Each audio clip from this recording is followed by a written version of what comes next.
Hello and welcome to Netflix versus Cinema, the podcast that goes to the cinema every week, sees a couple of things, rates them out of 5, stays at home, watches a couple of things, rates them out of 5, puts them up against each other, and sees where our money has been better spent this week. Were you better off leaving the house or staying at home? Now, my name is Tosin and I am the host. I am based up in a place called Bromsgrove in the middle of the United Kingdom, near Birmingham, the second city. And joining me as always on the Isle of Wight is Sharon Bolland. Hello. Yes, and making her triumphant return to the podcast after I think 3 episodes without her is our London correspondent, Holly Nesling. Hello. Yes, we have been deprived of Londonness for the last 3 weeks. I Right. apologize for my absence. So what was that, Holly? I apologize for my absence. I will do better. No, no, no, no, no problem, no problem. We're not getting paid for this. It doesn't matter. So, so it's like. Yes, let us kick off with talking about what it is that we have seen in the cinema this week. Sharon, I think that's going to be a very short list for you. It is. I have been one of those people who is better off staying at home. Yeah, So I have stayed at home this last couple of weeks, and I haven't seen anything, I'm afraid. no I problem. think it has, in my defense, there have been for me slim pickings at the cinema. Nothing has jumped out and said, "Oh, watch me." So I haven't seen anything. Yeah, there's one of the films we're going to be talking about this week that I think could be up your street. But apart from that, yes, I do agree. I don't think there was much there for you. The one film that you told us that you were thinking about watching, Hurry Up Tomorrow. I was like, Yeah. when you typed that in our group chat, I was almost about to go, no, no, Do it. because let's Well, I was be this very way. I mean, tempted to watch. Yeah. yeah, go ahead. You're very tempted to watch. No, I was tempted to watch 28 Days Later, Oh which has yeah, been released at the cinema. But I yeah, thought, well, even if I see that, I can't review it because it's one I've seen a dozen yeah, times before. yeah. So I didn't even see that. No, there's no problem. But the thing is, to hurry up tomorrow, right? What I was going to say about that was, well, bearing in mind that, as we already said, we don't get paid for this, so we're not like professional reviewers. So it's not as if we have to go see every film that comes out and tell people what we think about it. It's what we happen to go and what we happen to see, and we just come and report back about it. And I was thinking, in that case, I don't think that there's any reason why you should subject yourself to Hurry Up Tomorrow, because I feel like that would be very much not your film, very much not your kind of film, Sharon. I'm relieved then that I didn't give in to my internal monologue telling me to get out of the house and go to watch it, even if I don't want to. Yeah. I'm glad I resisted. No, no, that's good. I mean, sometimes you get rewarded you get rewarded for bravery and going for something you know absolutely nothing about. I just don't see any world in which you would have felt that with this with that film. It stars The Weekend, and that's about all you need to know. If you know about The Weekend, that's about all you need to know because that'll tell you. Okay, so anyway, how about you, Holly? Are you seeing anything at the cinema? I have seen since we last spoke. Let me check. Find the right pages. So Thunderbolts, Yep. The Uninvited. In The Oh, The Uninvited. All right, cool. Yeah, we haven't reviewed that. Well, let's put That The sounds Uninvited. good. But yeah, we'll put The Uninvited on the list. Uninvited, invited spelling. All right, cool. And I have seen The Big Noise, Mission Impossible. What's this one called? The Final Reckoning. Or Mission Impossible 8, if you will. Mission Impossible 8. Mission Impossible The Final Reckoning. And I have seen a film called Hallow Road, starring Rosamund Pike, Holly's Hollywood twin. And that's the first time I've ever said that out loud, and it's actually quite difficult. Holly's Hollywood twin. So I'm like Rosamund Pike and Matthew Rhys. And how about at home? What have we seen at home? Sharon. Well, I've seen a curious little documentary called The Quilters, and that's on Netflix. You And I'm see, still part of the way through things like Murderbot. I'm watching an episode at a time when it comes out, and I've got a couple of things that I'm still waiting to finish. So actually, I have only got this little curiosity to report back on. no problem. The Quilters. You see, just the title makes you think, yeah, that sounds like a Sharon thing. Hurry Up Tomorrow? No. The Quilters? Yes. That is like the algorithm has done well. So, all right. How about you, Holly? What have you seen at home? I have seen at home various nonsensical things. So I have seen Werewolves, Oh God, uh, yeah. Cleaner, Iron Yes. Wolf, Yellow Jackets season 2, The Wolf of Snow Hollow. There's a theme emerging. And how do you, I'm not sure how you're meant to pronounce it. I would think of it as Lania, but I don't think it is that, which is about a lake in America. Lanier. Okay. Lanier. Okay, cool. So Rubbish. any As you- werewolves in the cleaner, does Daisy really just happen to be a werewolf, a crime fighting werewolf by any chance? No, but I can't actually remember anything about it. So All right, cool. Okay, so what can you remember the most about? Shall we go werewolves? Actually, I'm gonna go werewolves because you're despairing on watching it. The made me laugh. So I wanna go werewolves. All right, cool. So we have that there. Oh no. Oh shit. Okay, was that there? Yeah. Okay. Yeah. And I have seen. Let's. Oh yeah. Then I'll go with what I've seen. I've seen The Electric State on Netflix. Okay, Yes. interesting. Yes, it was. It's not to race ahead to the reviews or anything like that, but it's a film that I have seen probably about 2 months ago, and I keep forgetting that I've seen it. Oh, I keep forgetting I've seen it, so I keep forgetting to bring it to the show. I'm like, "What are we talking about this week?" And I'm like, "Oh yeah," and then I'm like, "Oh yeah, The Electric State. I did see that." All right, cool. Right, let's kick off then. I'm going to kick off with Mission Impossible 8 or Mission Impossible: The Final Reckoning. Now, by this time, I think most people know what you're going to get when you go to a Mission Impossible movie. It's going to be Tom Cruise playing Ethan Hunt. This is Tom Cruise. Well, it started off as being like, like a real, the first Mission Impossible started off being like a real, so almost tribute to the TV show in the 60s. And then as it's developed, it's become more and more focused around Tom Cruise. They say it's about the team, but it isn't really about the team. It's just what it was in the original Mission Impossible. It's about the Tom Cruise character, Ethan Hunt. It's about Ethan Hunt, and it's about him finding various ways to try and kill himself by climbing things and flying things and attaching himself to things and jumping from one thing to another thing, but not dying. That's what the series has become. The last one, which was originally called Mission Impossible Dead Reckoning Part 1, which they've retroactively named Mission Impossible Dead Reckoning because they think part of the reason that didn't do well at the box office was because people thought it's a Part 1. Why should I bother? This is the first time that you've ever had a Mission Impossible movie following on directly, as in a direct sequel to another Mission Impossible movie. Now, Sharon, you told us that beforehand. You said that you didn't want to go see Mission Impossible because you hadn't seen any of the others, and I said I haven't seen any of them. yes, and I said I've seen all of them and I don't remember them, so it doesn't make any difference. you can just walk into each, and this was so brought home because this is the first Mission Impossible movie that has a direct sequel to the last Mission Impossible movie. I'm just kind of like, yeah, nope, can't remember what happened to the last one. Let's just sit down, strap in, let's go. They're gonna give you blah blah blah, reasons, revisions, missions you choose to accept it. Da da da da. This film is almost 3 hours long. It's almost 3 hours long.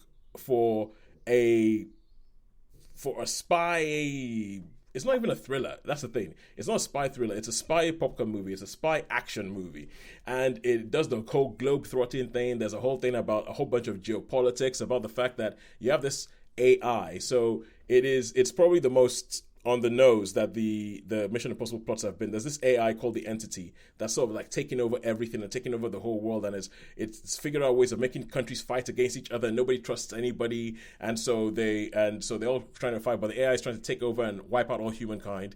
And they keep saying this in the film, and they keep saying, but Ethan Hunt is the only man who can stop it. Is the only man who can stop it. The number of times where they just seem to have inserted in like almost every half an hour or so, somebody says the line, only you can stop it, Ethan. And they just keep trying to push the fact. So essentially, let me put it this way. If you don't like Tom Cruise, because I know that there's people who don't like Tom Cruise because they think he has a bit of a messiah complex, this film is doing nothing to disavow you of that notion. It is doing absolutely nothing to disavow you of that notion. The number of people who just come around and like, yes, Ethan, I'll follow you to the end of the earth because you're the only one who can stop this thing. And it's just kind of like, and there's even, essentially, this is the kind of film. Okay, so Sharon, you and I, we're Christians, we're churchgoers, and every now and then something will come on, and then a pastor or a priest or whatever will think, "Ooh, I'm going to use this film as a metaphor," and I can see this entire film being used as a sermon about this pervading evil that's taking over the world. But there is one man and one man who can save it, and if you just ally yourself to this one man, you will find your way through the blah blah blah because he is uncorruptible. He is better than everybody else. He is. I can totally see this film being used like some sort of Christian allegory. And it seems like they've thrown themselves into it wholeheartedly.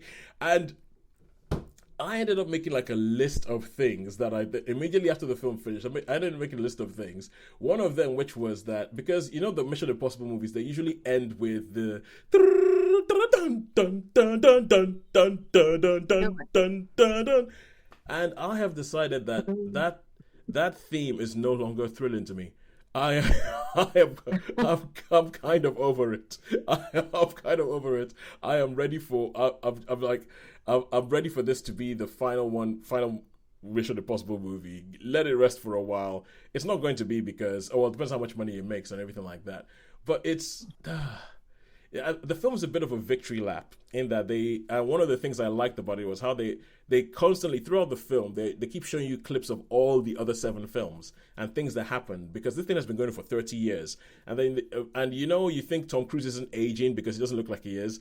Then they show you Tom Cruise 20 years, 30 years ago, and you're like, oh my god, he was a baby. It's not that Tom Cruise looks old now. It's that he looked like a baby back then. He looks normal now. So that bit was quite good. There's some characters that they bring back because when they brought Christopher McQuarrie on board, he's tried to come on and he's tried to mold a narrative out of all this disparate different filmmakers writing all the different kind of films, and he's tried to bring people back in and everything like that. But I have to say again, the film is almost 3 hours long. And for a popcorn movie, I mean, while things are happening and everything like that, it's good enough, it's interesting enough. I don't think that the action set pieces are quite as, hot in your mouth, but I think I might have gone into this quite a bit jaded anyway. And so there's... essentially, I just feel like each time you went into an action set piece, I was like, well, that's going to happen, and the obvious thing that I thought was going to happen happened. There's a bit in the submarine, and I was like, well, it's going to go into that room. I know, guess what's going to happen there? And I might be a bit jaded. So all in all, I would give it a 3 out of 5. I don't think it is as thrilling as everybody says. I think the last Mission Impossible movie I really, really was like, yes, punch the air, kind of, this was really good, was Rogue Nation, which was 5. And I'm just kind of over it, ready for it to end. And I would give it a 3 out of 5. If it was shorter, if it was like an hour shorter, it might get an extra star. But yeah, it's a Mission Impossible movie. It's what you're gonna get. But I will say, even though I've seen all this stuff, one great thing, the cinema was pretty full. And that the cinema was pretty full, and for that I am thankful, because it continuing this whole thing of me thinking that I think cinema is coming back. I think cinema is getting back to normal. Cinema was pretty full. Look at all the usual kinds of culprits you see: the people who just come there because they like an action movie, people who come there because they like Tom Cruise, people who are there on a date night, people who just wanted to go somewhere and eat some pizza and popcorn and quiet. It looked like pretty full, and I'm happy about that. And if a film has to come out that I don't particularly like, but means that people get back to the cinema, yeah, at least some good came out of it. So 3 out of 5 for me for Mission Impossible: The Final Reckoning. I gather I have been to the place that the final scenes are filmed in. Okay, yeah. In South Africa. Yes. Yeah, that it was South Africa. Yeah, that the final bits were filmed in. Last went there when I was 10. I think 9. But that's why my parents are going to see it on Friday afternoon. Are they ready to sit through for 2 hours and 40 minutes before they see anything? Yeah, I think they've steeled themselves for this. Okay, cool. They know what's coming. Okay, just tell them no big drinks before they go. It's the Chiswick cinema, so it's nice and easy to get in and out as well. Yeah. Pace yourself, because there's 3.5 hours of that. All right, cool. And now let's go on to, we're talking about the entity and this AI coming over and taking over the world. Let's talk about another entity algorithmic thing that has done well and has brought Sharon something that's perfectly up her street in the Quilters. So tell us about the Quilters and tell us how good the Netflix algorithm did on this one. Yeah, the Quilters are a group of maximum security prisoners in a high security jail in America. Mm-hmm. And as part of one of their sort of rehabilitation or restorative justice, or one of their programs that they do, they're mainly lifers who basically they have given the opportunity for them to hand make quilts for children in foster care and for people in their local communities. So the prison and the people who coordinate this organisation are given a list of all the children, as in their gender, what their likes are, what sort of size bed they have, and they just say, right, okay, they like butterflies, so could you make for a young girl, could you make them a queen size quilt for their bed? And these prisoners, a lot of them were like lifers, people who we don't know all of them who are what they're convicted of, but some of them say, yeah, I'm in prison for a serious violence offence, or I did murder someone when I'm 20. I've now been in jail for 38 years. And are these male or female prisoners? All male. Oh wow, okay, cool, good. Male, and some of them are young, but most of them are they say, yeah, I was arrested when I was 20. I've been in jail for 38 years. So this is someone who spent their lifetime in jail, and they've just found this unexpected talent, and in some of them it's a passion for making these quilts, and they're allowed to use their imaginations and to create these sort of pieces of sort of practical artwork, really. And it's a short documentary, 35 minutes long, where some of them just talk about how it was they joined the program and what inspires them when they make these quilts. And for a lot of them it's about giving something back. It's like saying, some of them have been in jail literally their whole lives. They're like teenagers, or 19, 20 when they were convicted, and they're now like 60, nearly 60. And so for them, it's like they've made peace with themselves and with what they've done, and they're ready to start looking at what they can do to sort of be part of society in their own limited way. And yeah, you just see them in their quilt room, sorting out working out their plans, how they do the quilting. And then with their sewing machines, sewing these pieces together and ironing them, and then literally holding out these full-size quilts. And then, yeah, it's quite a simple documentary, but I found it really quite moving, actually, that these lifers some of them are just like, they're not, there's conditions about how they can join this quilting group. They have to have a clean record. They can't have any punishments or against their record. They've got to be completely like a model prisoner. Yeah. They've got to be trusted. They sort of have access to like knives and to blades and scissors, but they're like signed out, and then they have to sign them back in. Yeah, for obvious reasons. But yeah, it's basically it's sort of using this sort of creative art form as a sort of means of like rehabilitation and almost like payback, where they can give to the sort of the most disadvantaged of society, and it makes them feel of more value, and also the children or whoever's in need who get these quilts, just moved by this sort of creative act. So I found it actually a really moving little piece of filmmaking, actually. Oh, wow, cool. It sounds like it would make an interesting double bill with a film called Sing Sing with Coleman Domingo. Yeah, which is all about a similar thing, but a drama club as opposed to a quilting club. So and I have to ask, sorry, just because these are images that are popping into my head as you're explaining this, and I want to challenge them and make sure that I'm not just sort of like going into like the stereotypical thing. What is the racial split of these prisoners? There's a mix. Some of them are, to use the parlance, are like African American. The first guy you meet, his name is called Chill. He's in for violence offence, and he's been in jail for a long time. And he says when I'm on the wing, I have this like bravado. I've got this sort of I've got to keep my reputation up so no one messes with me. Yeah. And then when he gets into his own cell, he's like designing quilts. He's like designing them and he's colouring them in, and he likes butterflies because his mum loved butterflies, so all of his quilt use fabric that have butterflies on it. Yeah. And then you see him going back, choosing all these fabrics, and all the fabrics are donated, and everything is so. Chill is like one of those sort of spokesmen. Yeah. And in the other most of the other prisoners are white.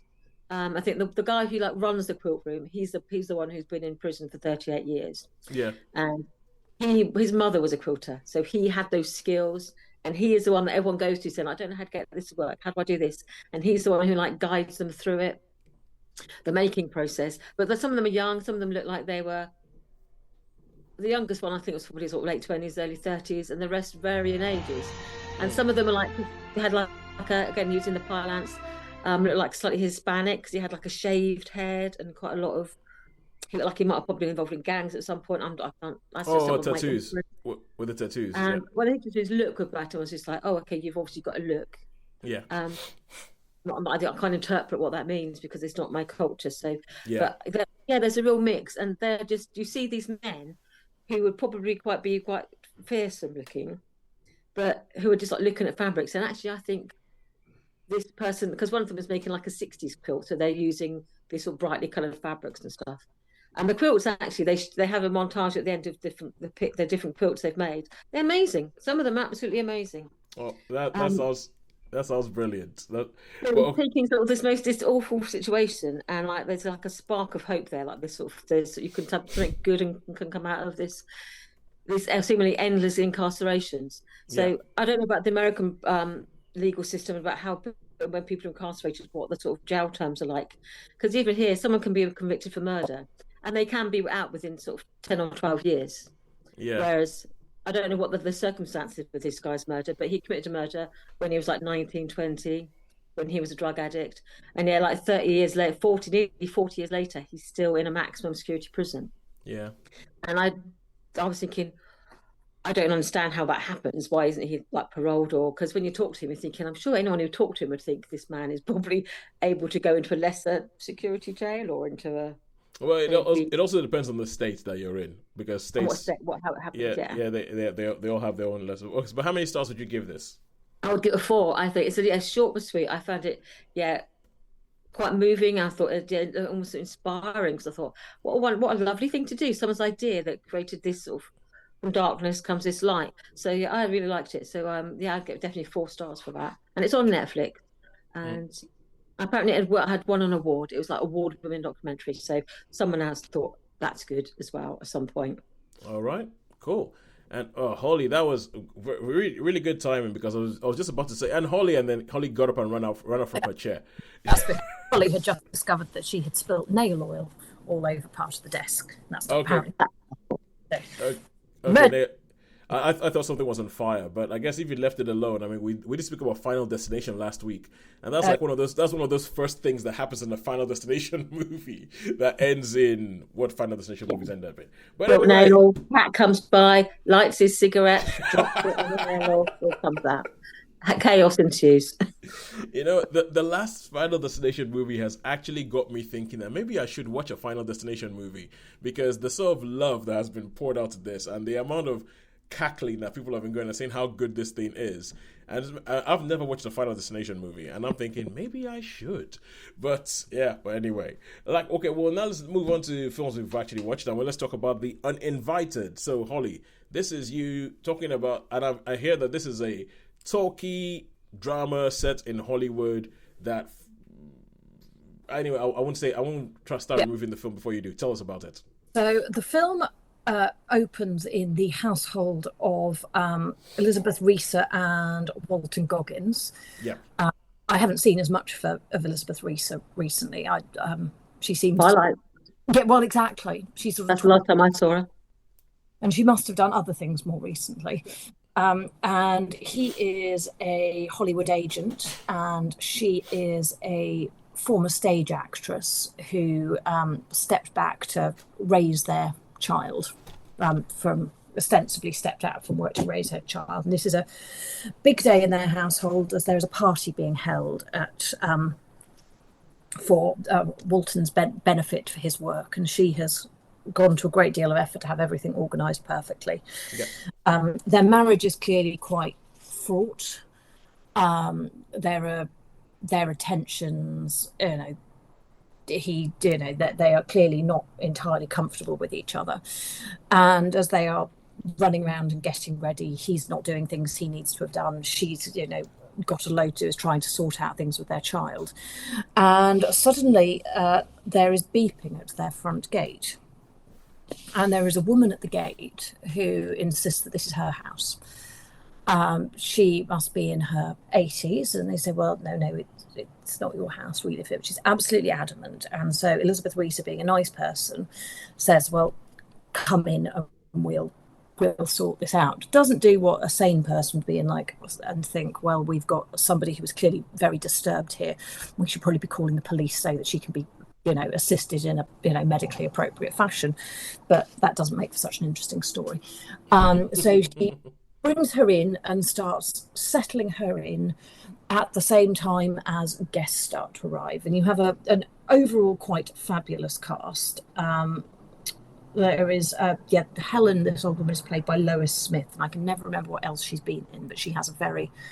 She's been in a lot. The main thing I think of, there was a film called Marjorie Prime with John Hamm, where he plays a digitally created version of her dead husband. And it's kind of like a love story between John Hamm and Lois Smith. But yeah, you would know her because you've seen her in a lot of stuff. She has one of those faces. And along shows up Rufus Sewell as the it was being his usual Rufus Sewell self.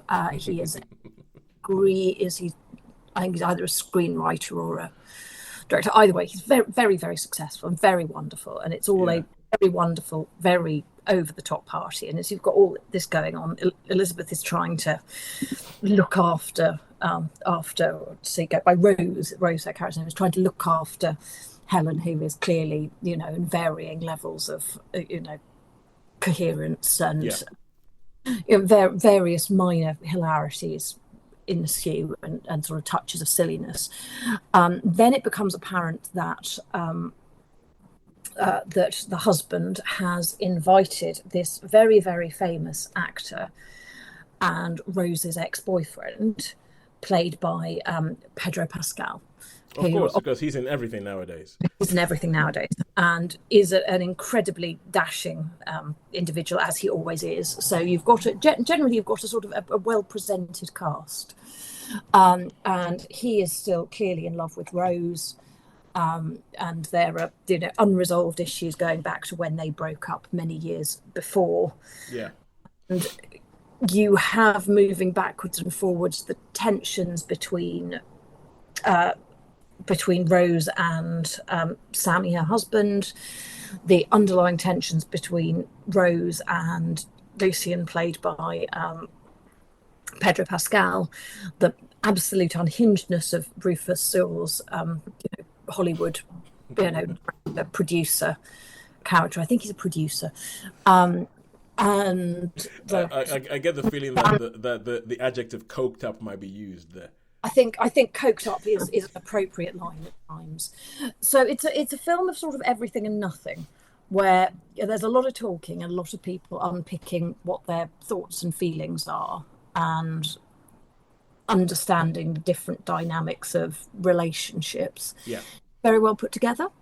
I enjoyed watching it. I was not blown away by it, but it was a solid, did what it set out to do. Isn't going to change the world sort of film, where it gives you some thinking. You hear about the challenges of relationships and what makes people tick. Is watchable. It's watchable, says Holly Nestlin of Netflix Cinema. It's watchable. It's watchable. I wouldn't give it more than 3 stars because I don't think it really has the depth to warrant that. I think it wants to be a little more than it is. Yeah. But there is this happens every year where a bunch of films come out that are trying to be very clever and they're not necessarily quite as clever as they think they are, which doesn't stop good. Yeah. I've heard that a lot about the film. That it's not as clever as it thinks it is, or that the sort of artifice gets a bit too much after a while. So 3 stars for The Uninvited. Written and directed by Walton Goggins' real life wife. Oh. Yeah, and Nadia Connors. Right, okay, let's move on back to Netflix, and I'm going to talk about The Electric State, the film that I keep forgetting I have watched. So this is okay. So this is based on a book. It's not quite a graphic novel, but it is a book that's mostly pictorial. So I've seen shots of the book, and it's just kind of like it's pictures of stuff, and then you have like almost like poems written on each page. So it's almost sort of like art pieces, but telling the story. And the basic story is the same as in the film, in that the what happens is that this is set in an alternative 90s, where a while back you had an AI war, essentially. This is coming up a lot. It's coming up a lot. It was Mission Impossible is in this. You had an AI war where essentially AI became so sentient, and people decided that, look, we don't want to do all your dirty jobs anymore. We want to actually have some rights. And they ended up being this war in America between the robots essentially and the humans. And what's ended up is this whole thing where the robots have they've garnered a peace deal where they're allowed to stay in this particular area that's called something like the Shadow Zone or the Barren Wonderland, or something like that. One of those things that you find a lot in these sort of genre pictures.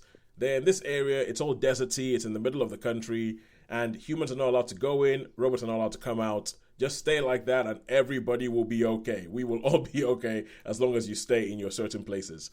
And into this, you have Millie Bobby Brown plays a character who, at the beginning of the film, you see her and you meet her brother, and her brother is kind of like one of these child geniuses. Is like he's a prodigy. He's at the age of 12, they taking him to MIT, that kind of thing. Then later on in the film, there's a jump, and you find out that she's now on her own. She's going in between foster families. Her family are dead because her parents are gone, and a robot shows up that she begins to think is her brother, which she doesn't know exactly how this happens, but this robot seems to exhibit everything that says, I'm your brother. He doesn't speak or anything like that. And she, through things, finds a way to try and get to the plot essentially leads her to go meet up with Chris Pratt, which means that they have to find a way to get into the robot area, because when they go into the robot area, they might find something that actually would say whether this is her brother or not. In the background, you have Stanley Tucci, who is playing like, he's playing like think of a tech mogul. Think of your Elon Musk or Mark Zuckerberg or Jeff Bezos. That's who Stanley Tucci is playing. The guy who has this big, massive tech company that runs most of the world, that provided a lot of the stuff that meant that the humans actually didn't get overrun by the robots. So people see him as some sort of like savior because he's provided this thing, but is he really? And you have Giancarlo Esposito in there as a bounty hunter who is chasing down to try and catch Millie Bobby Brown, Chris Pratt, and this robot that seems to be her brother. The best thing about this film is the effects. The effects of this film are mind-boggling. Like, and when I say mind-boggling, it's not like a Jurassic Park whoa. It's like you look at it and you totally buy that humans are beside these robot things. But when you bear in mind that they are robots who are like essentially, Mr. Peanut, it's a brand in America of peanuts. One of the chief, the leader of the robots is a Mr. Peanut robot, and he looks practical. It looks like this was actually in the same space as the humans, and that for me, I cannot fault this film. And I kept looking and going, I can't see the joint. This looks real. This looks amazing. Which is where one of the biggest flaws in this was that they spent a lot of money on it. They spent $320 million on the film, and yes. Bearing in mind, this is a film that did not have a theatrical release. It went straight to Netflix and has reportedly spent $320 million on it. And I can see where the money went. It all went into the effects, and it went into the robots, and it went into making a world that you look at and you think, this looks amazing. I believe that this world exists.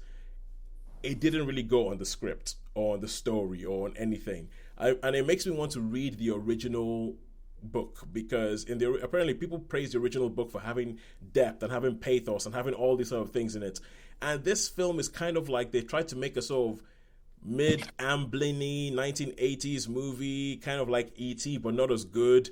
And so all the beats in the film, you kind of expect them when they go and they're going to have even when they have the final big confrontation, it looks like it was just like, sub Ready Player One. And it's a shame because there's some things in this that are good. I think with Millie Bobby Brown and with Chris Pratt, you had people who could have given you something that would have been a little bit better, but I feel like it's just almost so first base. It's like, okay, Chris Pratt, you're going to be sub Star-Lord. Okay, yeah, you're going to say a couple of things. You're going to be like, let's do mercenary with a heart of gold who does a quip every 5 minutes, that kind of thing. And it's just kind of, and Millie Bobby Brown, you just be earnest. And it's a shame because I know a lot of people yelled about this film and they essentially lambasted this film when it came out, and I really wanted it to be good. I really wanted it to be good. I think it's a bit like what Holly was saying about the Snow White movie. You wanted it to be good because some people were just being mean about it. And unfortunately, I think I have to say, at the very most, it's a 3, and it's just about there. It's great to look at, but not much else. And and it stars Anthony Mackie in a role that I did not even realize was him until they told you it was him. And I guess that's part of the reason why it cost 300, because I'm like, why do you spend all that money to get Anthony Mackie in a film and then make it totally unrecognizable that it's him? Especially as it's a voice role. But it's so yeah. There's a couple of it makes me a little bit worried for Avengers Doomsday, because this was directed by the Russo brothers who did Avengers Endgame, and have gone back to do, and they haven't really had, I wouldn't say they've had a bona fide crowd pleasing hit since they did Avengers Endgame, but we'll see. So 3 stars for The Electric State. Oh, and now me again. I'm going to be talking about Hallow Road with Holly's Hollywood twin. I've gotten better at saying that. Holly's Hollywood twin. Rosamund Pike.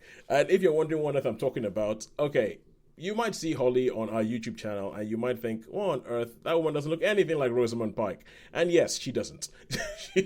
she doesn't. Yeah, she has blonde hair, she wears glasses like Rosamund Pike does sometimes, but people have told you, Holly, that they think you give them a bit of the Rosamunds. Yes, I do not know. Well, I'm not the only person. Apparently, I have one of those faces that looks like other people. Well, I think it's because if you were an actor, you would be considered for the kind of roles that Rosamund Pike would go up for. Because I once met an actor who had a real thing against. She had a real sort of like vendetta against Rebecca Hall. Because you find this because Rebecca Hall is the daughter of Sir Peter Hall, who's founded the Royal Shakespeare Company.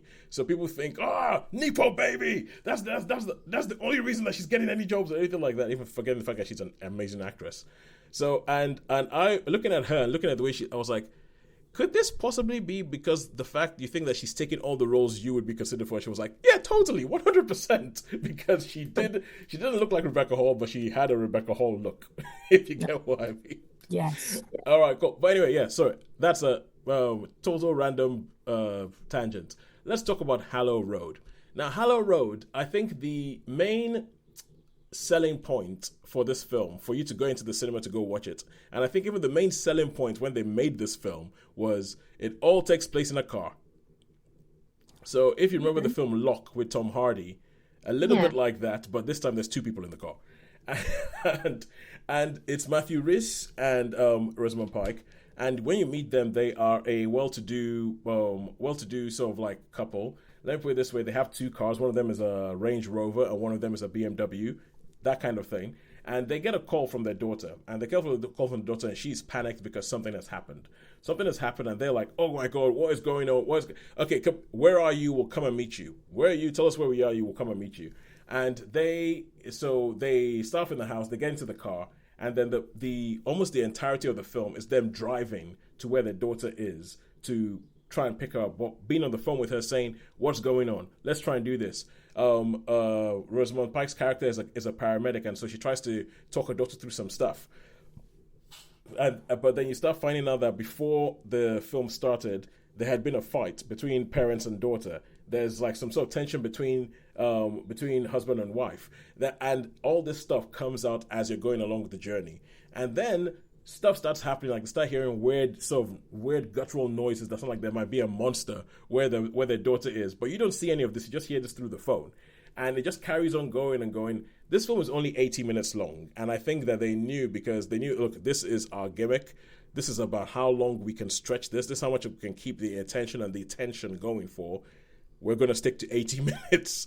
And I applaud them for that, for doing it. It's because it pretty much rises and falls on Rosamund Pike and Matthew Rhys's faces, because that's all you're with. I mean, and you don't feel the film. You don't feel like you're in a car for the whole time. Like you don't go, oh my God, we change the scenery, won't you? Or, come on, go somewhere else. Oh my word, stretch your legs. You never really feel that, just because of the way the film is done. The way the film is done, and the way the camera work is done, and the different angles they use. And I think the revelations as they're going along, and the dynamics between the husband and wife, between the daughter and the mother, the daughter and the father, they keep changing and interplaying and going on and making you go, oh yeah, okay, cool, what's going on here? And it's a kind of film that when it finishes, like after the final shot, you're just left going, okay, I need to talk with somebody about this. Did you think what I think? This is what I thought happened. Is that what you thought happened? How about you? What did you think happened? Which is why I was hoping that at least one of you would have seen it, because I am sat on there going, okay, that's interesting. Yeah. And if anyone's listening to this and thinking, I'm going to watch the film, it's a film that is quite clever, because the film carries on, and then right as the film ends, the first credit that you see tells you something about what happened in the film. So essentially makes you go back and go, hang on a second. So if that's the case, hang on, let me think about this whole film differently, and everything like that. Yes, so it is. I'd heard about this credit. I had an idea of what the credit would be, and as the film went along, it turns out I was right, but I'm not saying what it was. But it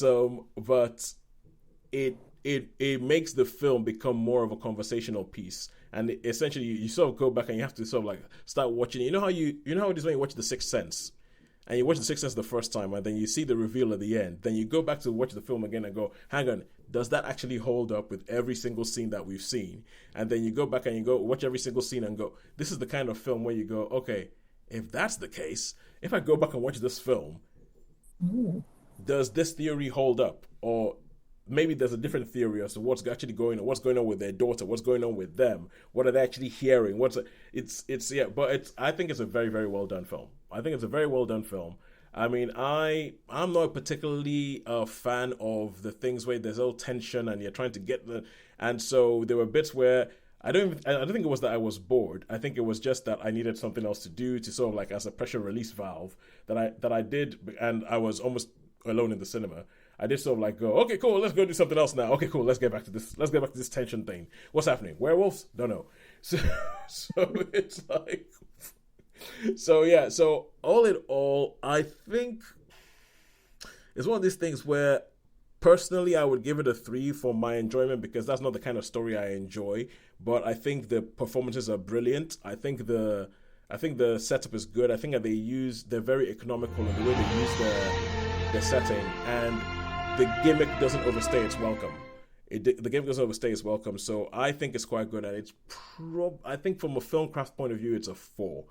I'm going to say a 4, even though my personal experience was a bit of a 3, because I'm not that big a fan of those sort of stories. So that's that done. Let's go on to Netflix and friends again, and we're going to talk werewolves, because Holly loves nothing more than self-flagellating by watching some rubbish TV. I really do. It's not going to take me very long to explain it, because frankly, most of it didn't stick in my head. What platform did you see this on, by the way?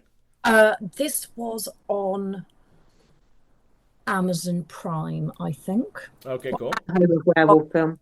Amazon Prime, so frankly, could have come from anywhere. The premise of the film begins that some years previously, a supermoon had happened, which resulted in large numbers of the population turning into werewolves. Indeed. Time has passed. I hate it when it happens. As you do. It's a real pain, that. Time has passed, and it seems... Oh, wait. Sorry to interrupt you, Holly, but I just looked this thing up. Sharon, if we're thinking about the right film, we're talking Frank Grillo. I like a bit of Frank Grillo. Is this a Frank Grillo starring film, Holly? Let me check. Werewolves. The first thing I've seen is Frank Grillo. Yeah. 20, we got Frank Grillo. Okay, Sharon's interested. Sharon is interested. We have Frank Grillo. Hello. Frank Grillo Claxon. Oh, cool. So carry on. Sorry. Okay, so Back in the room. back in the room, people are turned into werewolves. It wasn't great. Apparently, that's a bad thing. Scientists go forth and try to figure out how to stop it happening again. Supermoon happens again, and man who is Frank Grillo, in fact, lives with his sister-in-law and niece, is doing everything he can to keep them safe and has them locked in the house, and they have to stay out of the sight of the moon, because if the moon touches you, you will turn into a werewolf. So it's not just the presence of the moon, it is the moonlight on you for reasons. Okay, Yes. okay. Yeah, that's actually an interesting take. It is. It's an interesting take. I mean, forget about the reasons. If you put the reasons aside for a second, but Yes. like the moon just actively making people werewolves, that's a different take, I guess. So It's if not you, whitiness. That's change. yeah, so if you can stay inside and hidden and in the dark, then you're fine. But once you have been exposed to the supermoon light, then you are off you go and become a werewolf. I'm not entirely clear what happens when the moon goes. But obviously, everybody who's been turned into a werewolf becomes a ravening monster who wants to kill everybody. There's also, in some cases, smarter than you think and manage to do some odd problem solving whilst also being quite stupid. So it's all completely and utterly unhinged. The planned cure doesn't work. There may be another cure. There's a lot of driving around and running around and trying to save people from being killed by werewolves or becoming werewolves. And I still don't really know what the point of the entire film was. I'm not convinced that it has one, but it does. I'm in. But you're watching. It's got some good jump scares in it. The costumes are good. The premise isn't awful. It's weird, but not awful. Will not watch it again, but which is by my standards unusual, because we have found very little that I won't watch again. I have just watched Lovecraft Country for a second time in 2 days. It is not a very good film, I think. But Yeah, I'm not put off. yes, but I did not go into it expecting it to be a good film. So I'm going to be generous and give it 2 stars, simply because it is, a little bit more interesting than many of the regular illogical crap films I watch. But bear in mind, I'm being very, very generous with the 2 this time, and 1 would probably be quite reasonable. I mean, Sharon doesn't care. He has Frank Grillo. That's 1 star already. So, so You're thinking, where's my remote? I look forward to your feedback. And Okay, it's saying that it's on Paramount Plus, but obviously you can get that. You can get it with like an add-on through Prime Video. I have Paramount Plus, so exactly which route I will have accessed it via Yeah. knows. Yeah. Okay. Yeah. Get my 7-day free trial. One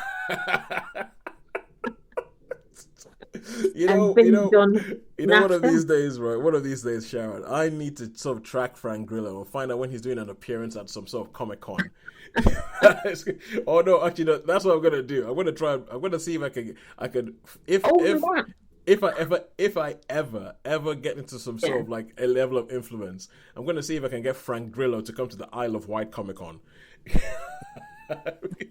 Stranger things have happened. Yeah. Well, I've had this though. When I've met musicians or artists that I like, I become excruciatingly polite. Well, hello, Mr. Grillo. How do you do? I particularly liked your performance in Cop Shop. It was wonderful. And I can only do what I describe as simpering. That's I become exceedingly polite and I simper. So I truly cannot believe why you. I can't believe why you've never been nominated for an Oscar, or any of your films has never been nominated for an Oscar. Because honestly, they're wonderful. And then it starts like. The thing is, we've had this conversation about Frank Grillo before, as in how there's no such thing as, well, there is one Frank Grillo 5-star movie. There is one Frank Grillo 5-star movie, but generally speaking, you'll be hard pressed to find find many Frank Grillo 4-star movies. He lives in 3-star land, and he knows it. Oh yeah. I've heard interviews with him, and the guy knows exactly what he is there for. He knows he's not there to be an Oscar winners. He knows he is there to give you action movie of the week nonsense, and that's why he's like, yeah, I'm fine with it. When he turns up in Avengers, he's just he knows exactly why he's there, doesn't he? Yeah, he knows exactly why he's there, I think he, out of a lot of Hollywood type people, he seems to be the most grounded when it comes to who he is and what his place in the industry is and why it's okay. No, everybody he's like, no, everybody has to be Daniel Day-Lewis. I'll be the other guy. Well, he's being Superman, so we shall see. What? He's in the new Superman. Is he? He's not Superman, but he is in the new Superman. Yeah, Rick Flag Sr. Yes. Oh, that is perfect casting. Yeah, Frank Grillo as Rick Flag Sr. is perfect because he's actually in the new Peacemaker. That's a totally different show. That's totally different. The Pacemaker. Also, Creature Commandos. Yes, Creature Commandos, which is the animated version. He plays Rick Flag Sr. in that. He plays Rick Flag Sr. in Peacemaker. Oh, for goodness sake. I'm got it in the head of my head now. He's out there trying to stop people dying, keeping their hearts going. That's all right, cool. So, final question. Now we've gone to the end. Who do you think has won this week, Netflix or cinema? I was going to say Netflix, but I think that 2-star has just elevated the cinema into just pipping it, I think. Even taking in my 4, and I think the 4, the 2 balances out 3 things. I think it's probably just Netflix. No, cinema. Okay. Holly? I'm thinking maybe a draw, but I'm sort of squinting and going, I don't really know. Yes, and Sharon, 2 weeks in a row, you are bang on the money. It is just cinema. It's just cinema because I just about decided to go with what I think the film actually gets as to how I feel about the film for Hallow Road. So if I'd given it a 3, it would have been a tie. So this is gonna be one of those Schrodinger things. Everybody's right. Everybody's right. It's both a draw and cinema wins.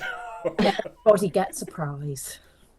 Yes, all right, cool. So yeah, all in all, apart from Werewolves, but I think watching Werewolves would totally depend on your Frank Grillo mileage. If you like Frank Grillo-ometer, whether you go into the... Yeah, exactly. Yeah. If you go, yeah. It's like. So, what did you think about the werewolves? There were werewolves in that movie. I didn't notice. I was looking at Frank. All I saw was Frank. I'm like, if that's what it is, that might be what does it for you with werewolves. Anyway, until next week, when I don't know what's out, and I will find out, and I will go see something in the cinema. Because Mission Impossible, I saw that because it was weirdly released a day before it was advertised to be released. And I was okay, fine, I'll see this. So yeah, but until that time, it's a goodbye from me. It's a goodbye from me. And a goodbye from me. Thank you very much for joining us.